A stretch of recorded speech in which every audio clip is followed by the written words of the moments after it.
Good morning students. आज के इस वीडियो में हम महाराजा रणजीत सिंह के प्रशासन के विषय में बात करेंगे। मैं आपको उनके प्रशासन के विषय में कुछ जानकारी दूंगी।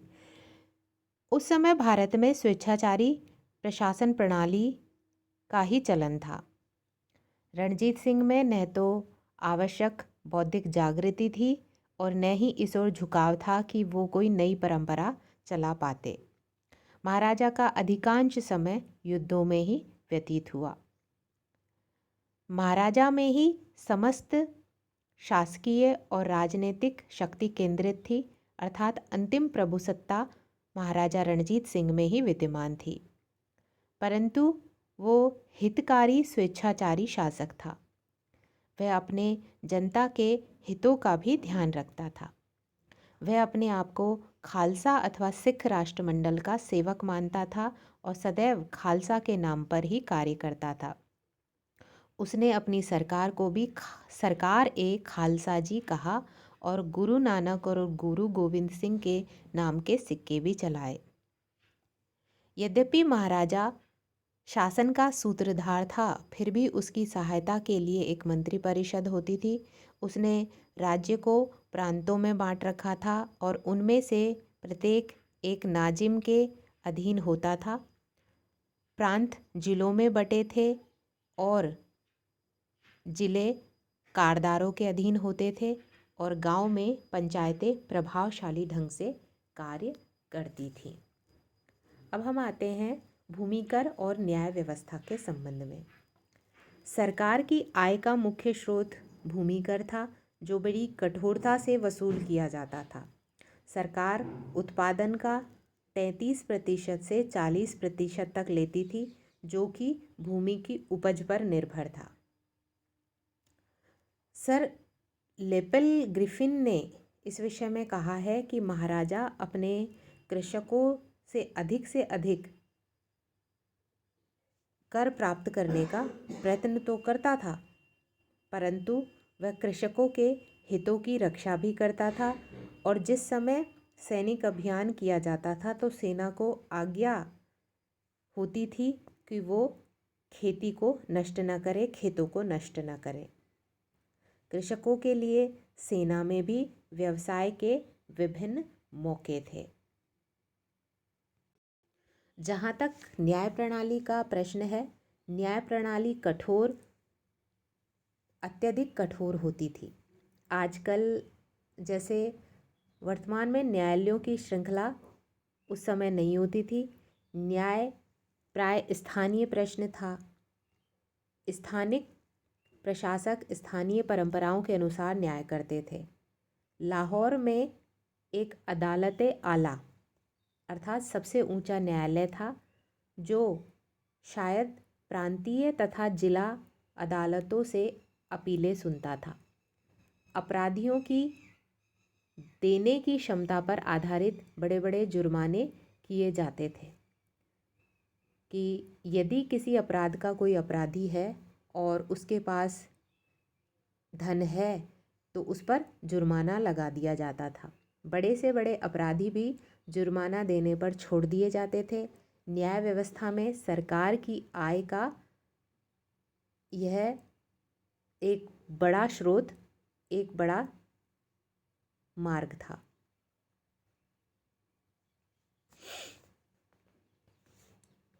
अब हम आते हैं सैनिक प्रशासन के ऊपर। रणजीत सिंह ने सबसे अधिक ध्यान सेना की ओर दिया। उसने छोटे छोटे टुकड़ों को जोड़कर अपना साम्राज्य बनाया था, अतएव एक सशक्त सेना ही इसको संगठित रख सकती थी। इसके अतिरिक्त वह चारों ओर से शत्रुओं से घिरा हुआ था और रणजीत सिंह की प्रतिभा भी सैन्य संगठन में ही चमकी। ऐसे में रणजीत सिंह ने पहली बार भारतीय सेनाओं की दुर्बलता को ठीक से समझा। अनियमित सेनाएं घटिया अस्त्र शस्त्र से लैस और उचित प्रशिक्षण के बिना वे समय की मांग को पूरा नहीं कर सकती थी। ऐसे में महाराजा ने ईस्ट इंडिया कंपनी के जैसी या ईस्ट इंडिया कंपनी के समान अपनी सेना को गठित किया और उसने विदेशी कमांडरों विशेषकर फ्रांसीसी अफसरों की सहायता से अपनी सेना का गठन किया और अपनी सेना में ड्रिल और अनुशासन का प्रबंध किया। तोप खाने पर उन्होंने अधिक से अधिक बल दिया। लाहौर और अमृतसर में तोपें, गोला और बारूद बनाने के कारखाने लगाए गए। इसके अतिरिक्त उसने सेना में मासिक वेतन, जिसे महादारी कहते थे, देने की प्रथा भी प्रारंभ की। सेना की साज सज्जा तथा गतिशीलता पर भी ध्यान दिया।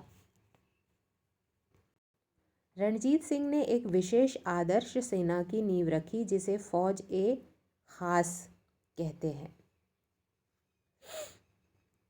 उन्होंने इसका गठन 1822 में जनरल वेंटूरा और अलार्ड के नेतृत्व में किया। इस सेना का विशेष चिन्ह होता था और ड्रिल इत्यादि के लिए फ्रांसीसी भाषा के शब्दों का प्रयोग किया जाता था। इस आदर्श सेना में 4 पदाती बटालियनें, 3 घुड़सवार रेजिमेंट और एक तोपखाना होता था। इलाही बख्श इस तोपखाने का प्रमुख कार्यवाहक अधिकारी था। रणजीत सिंह की सेना में भिन्न भिन्न विदेशी जातियों के 39 अफसर कार्य करते थे, जिनमें फ्रांसीसी, जर्मन, अमेरिकी, यूनानी, रूसी, अंग्रेज़, एंग्लो इंडियन, स्कॉटलैंड और स्पेन के निवासी भी सम्मिलित थे। इन विदेशियों को पंजाब में बसने के लिए रणजीत सिंह ने भिन्न भिन्न प्रकार के प्रोत्साहन दिए थे। इनमें जो लोग उत्कृष्ट पद को प्राप्त हुए उनमें से वंतूरा, अलार्ड, कोर्ट और गार्डनर हैं। वंतूरा फौजे खास की पदाती तथा अलार्ड घुड़सवार पक्षों के कार्यवाहक थे। कोर्ट और गार्डनर ने तोपखाने का पुनर्गठन किया। इन यूरोपीय अफसरों में से बहुत से सिविल प्रशासन में ऊंचे ऊंचे पदों को भी प्राप्त हुए। उदाहरण के रूप में वंतूरा कुछ काल के लिए डेराजात का गवर्नर था और एविटेबल 1837 में पेशावर का गवर्नर बना दिया गया।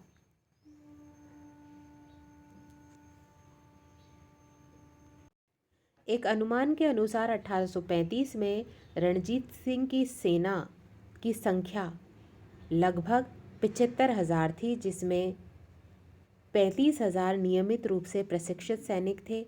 यह सेना पठानों, गोरखों और डोगरों से लड़ने में सिद्धहस्त प्रमाणित हुई और इसने दोनों सिख युद्धों में अंग्रेज़ों को भी भारी क्षति पहुंचाई। इस प्रकार रणजीत सिंह ने मराठों और पठानों से पंजाब की रक्षा की तथा अंग्रेज़ों को हस्तक्षेप करने का अवसर न देकर एक सुसंगठित राज्य स्थापित कर लिया।